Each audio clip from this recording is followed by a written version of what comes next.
I didn't know what to expect visiting Da Nang, visiting Ho Chi Minh City, visiting Hanoi, and all of those places have a mythical kind of status in my head, but I know I was surprised by what I did see.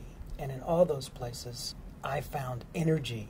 I found life in abundance. And even though all of that normalcy was going on, there is underlying that 3 million people, perhaps, suffering from the effects of Agent Orange, this deadly toxin that is still taking lives. One of the most profound experiences I had was at a center for children who've experienced birth defects from exposure to Agent Orange. And there were a couple of moments there that were very moving for me. And one of them, I sat down next to a little boy who had a fixation for watches. He couldn't make eye contact. He couldn't speak. He just would finger my watch. He would grab my wrist.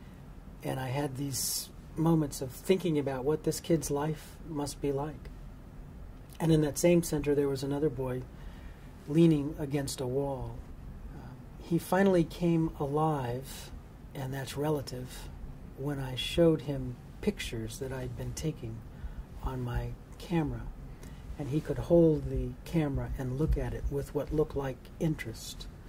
But here again was a kid who's 17 years old, looked like he might have been 9, 10. He'll never know what it's like to go to a school with friends and enjoy a normal life.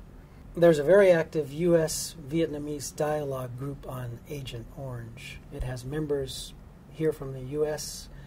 as well as members from Vietnam. They've developed a plan, a declaration and a plan of action over a 10-year period, which hopes to invest $300 million in 2 basic ways.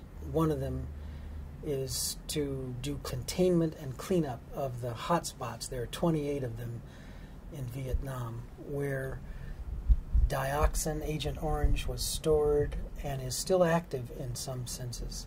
And then the other part of the plan is to invest some of this money in humanitarian aid for the millions of children and families, veterans, civilians, to now a 3rd generation who've been infected by this toxic substance called dioxin.